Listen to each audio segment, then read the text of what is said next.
সামান্তা শারমিন যে কথাগুলো বলেছেন সেই জায়গা থেকে আমি আপনার কাছে শুনতে চাই যে প্রথমত ইসি নিয়ে একটা কথা বলেছেন তিনি, সরকার কতটুকু আসলে গুরুত্ব দিচ্ছে রাজনৈতিক দলগুলোর যে অভিযোগ আছে, এমনকি সংস্কার কমিশন হয়েছে, সেই সংস্কার কমিশনে যা আলোচনা হয়েছে সেখানে খুবই গুরুত্বপূর্ণ কিছু বিষয় নিয়ে আলোচনাই হয়নি, স্বাস্থ্য, শিক্ষা, সে বিষয়গুলো নিয়ে আলোচনা হয়নি। আপনার মন্তব্য শুনি। প্রথমত আমি সামান্তার সাথে একটা জায়গায় খুব বড়ভাবে ডিসএগ্রি করব। পলিসিগত চেঞ্জ যে হয়নি তা কিন্তু না, এটা প্রধান উপদেষ্টার যে ফেসবুক পেজে আছে, আমরা যদি এখনই ঢুকি কয়েক মাস আগেই দেখতে পারবেন রীতিমতো পোস্ট দিয়ে দিয়ে বলা হয়েছে যে কী কী সংস্কার করা হয়েছে, এবং ইভেন আপনার ইউরোপিয়ান ইউনিয়ন এমবেসিও কিন্তু এটা নিয়ে একটা টকও করেছে যে কী কী সংস্কার করা হয়েছে এটার জন্য। সো আমি এখানে কোনো রকম ইনস্টিটিউশনাল সংস্কার যেটা আপনি গর্ব নিয়ে বলতে পারেন এরকম একটু কয়েকটা বলবেন আমাদের। অনেকগুলা, আমি এটার জন্য স্পেসিফিক্সে যাব না, আমি একদমই মানে আমি একটু হেল্প করে দেই এই ক্ষেত্রে। যেমন লিগ্যাল ব্যাকগ্রাউন্ড থেকেই বাংলাদেশে এমন অনেক সংস্কার হয়েছে যেটা অনেক বছর যাবত অনেক কিছু হয় নাই। সুপ্রিম কোর্টের সচিবালয় হয়েছে, তারপরে এমন অনেক ওই যে দেওয়ানি আর ফৌজদারি কোর্ট যেগুলা ছিল লোকাল জায়গায় আলাদা হয়ে গেছে। তারপর দেখবেন অনেক ঐক্যমত্য কমিশনে অনেকে যতটা হতাশ, দেখবেন আর্টিকেল 70 নিয়ে কাজ হয়েছে, আর্টিকেল 70 যে এমবার্গো গুলো ছিল সেগুলো এখন আর নাই, দেশে গণভোটটা ব্যাক এসেছে। তারপর দেখবেন এই ধরনের অনেক সংস্কার হয়েছে যেটা আসলে কি না, আমার মনে হয় যেটা আসলে অপূর্ব যেটা বলছিলেন সেটা হচ্ছে অধ্যাদেশ জারি করা হয়েছে যেগুলো। আমি যেটা বলতে চাচ্ছি সেটা হচ্ছে যে আমি স্পেসিফিক্সে যেতে চাই না, সংস্কার হয়েছে ইনস্টিটিউশনের যে সংস্কার, সামান্তা যেটা কথা বলছে ওটা হয়েছে।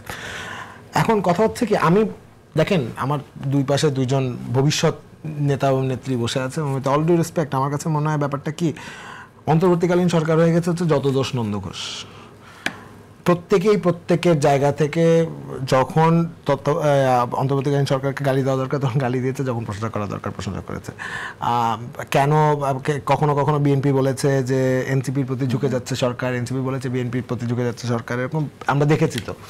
সো এইখানে না আমার কথা মনে হচ্ছে যে আমি এটাকে খুব যদি মোটা দাগে বলি, সবারই এক্সপেকটেশন অনেক বেশি ছিল, এবং এই এক্সপেকটেশন না এত কম সময়ে ফুলফিল করা সম্ভব না। এটা that is the ground reality. মানে প্রধান উপদেষ্টাকেও যদি জিজ্ঞেস করেন যে উনি স্যাটিসফাইড কিনা, উনি বলবে যে না উনি স্যাটিসফাইড না। মানে আমাকেও যদি পার্সোনালি জিজ্ঞেস করেন যে আমি কি সকল অন্তর্বর্তীকালীন সকল কিছু নিয়ে স্যাটিসফাইড, অবশ্যই না, আরও অনেক কিছু করা যেত, অনেক রকমের ইয়ে করা যেত। আমাদের পলিটিক্যাল স্পেকট্রাম আমাদের দেশের এবং আমাদের দেশের পলিটিক্যাল কালচার অনেক কিছু কিন্তু আমাদের অ্যালাউ করে না অনেক কিছু করতে। আমাদের পলিটিক্যাল সংস্কৃতি থেকে অনেক পলিটিক্যাল পার্টি বের হতে পারে না। আমরা কিন্তু মানে আমার কাছে মনে হয় যে আমরা মাঠে ময়দানে যেই পরিমাণ একজন আর একটা পার্টি আরেকটা পার্টিকে ইঙ্গিত করে যে কথাগুলো বলেছে, এগুলো বাদ দিয়ে যদি আমরা সবাই মিলে একটু কনসেন্ট্রেট করতাম একটা জায়গায়, তাহলে অনেক কিছু ইজিলি করা সম্ভব ছিল। সেটা স্যাডলি হয়নি, এটাই বাস্তবতা।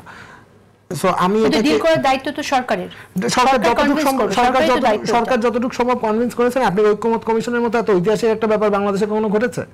আমরা এত দিন ধরে এতগুলো পলিটিক্যাল পার্টিকে একটা সিভিলাইজ ডিবেটের মধ্যে দিয়ে এতগুলো চেঞ্জের মধ্যে দেখলাম, এটা নজির বাংলাদেশে কোন জায়গায় আছে? মানে বাংলাদেশের পলিটিক্যাল পার্টি, একটা পলিটিক্যাল পার্টি তো কখনো ঠিকঠাক মতো একটা অনুষ্ঠানে বসতেই পারে না, ঝগড়া লেগে যায়। সেখানে মাসের পর মাস ধরে বিটিভিতে লাইভে প্রত্যেকটা মানুষের, প্রত্যেকটা পলিটিক্যাল পার্টির রিপ্রেজেন্টেটিভ এসে কথা বলেছে, ডিবেট করেছে, আমরা একটা জায়গায় এসেছি।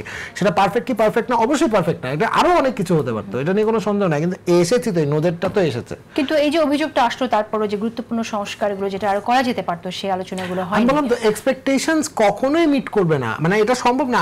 আমার পার্সোনাল এক্সপেকটেশনসই মিট করছে না, আমি জামানদাকে কি বলবো? কিন্তু আমরা একটা জায়গায় এসেছি, এবং যেটা আমি মন্দের ভালো না, মানে আমরা যেই অবস্থা থেকে এই দেশকে, এই গভর্নমেন্ট এই দেশটাকে ইনহেরিট করেছে, সেই জায়গা থেকে আজকে এসে দেখেন। তো সরকারের কাজ নিয়েও কিন্তু বেশ কিছু সমালোচনা হচ্ছে। যেমন আমি একটু উল্লেখ করি, একটি বিষয় এখানে আনতে চাই, চট্টগ্রাম বন্দর, এটা তো আমরা জানি যে দেশের একটা অন্যতম লাভজনক সক্ষম প্রতিষ্ঠান। তো সম্প্রতি দেখলাম নিউ মরিন টার্মিনাল লাল দিয়ার চর বিদেশি কোম্পানির হাতে তুলে দেওয়ার সিদ্ধান্ত নেওয়া হয়েছে। এটার পেছনে আসলে যুক্তি কি? দেখেন, চট্টগ্রাম বন্দরের আরেকটা বড় ইয়ে হচ্ছে যে এটা সবচেয়ে বড় করাপশনের একটা জায়গা।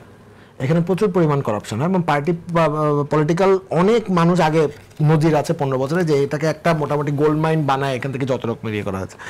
দেখেন, আমাদের একটা ব্লেসিং যে আমাদের একটা পোর্ট আছে, আমাদের একটা সি অ্যাক্সেস আছে।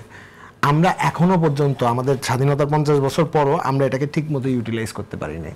আমার কথা হচ্ছে বিদেশি কোম্পানি এটা কি করবে? এটা তো অপারেট করবে, এটা তো আর কিছু না। বিদেশি কোম্পানির কাছে তো বেচে দেওয়া হচ্ছে। দেশি কোম্পানিকে দিলে সে দেশি কোম্পানিটা লাভ করতো সেখান থেকে। একটা বড়, এটা আমার পার্সোনাল ওপিনিয়ন, একটা বড় কোম্পানিকে দিলে কি আপনার ইন্ডাস্ট্রি আপনার ওখান থেকে অনেক কিছু শিখতে পারে। একটা সাপোজ কোট আনকোট একটা ডিপি ওয়ার্ল্ড যদি আসে, আপনি ওর যে ইন্ডাস্ট্রির যে এক্সপিরিয়েন্স, যে টেকনিক্যালিটিস ও জানে, এটা তো আমরা সহজে জানি না। আমার কাছে হচ্ছে আমার তো শিখতে দোষ নাই, এইখান থেকে আমরা বরং ভবিষ্যতে তখন একটা পর্যায়ে গিয়ে আমরাই করতে পারবো।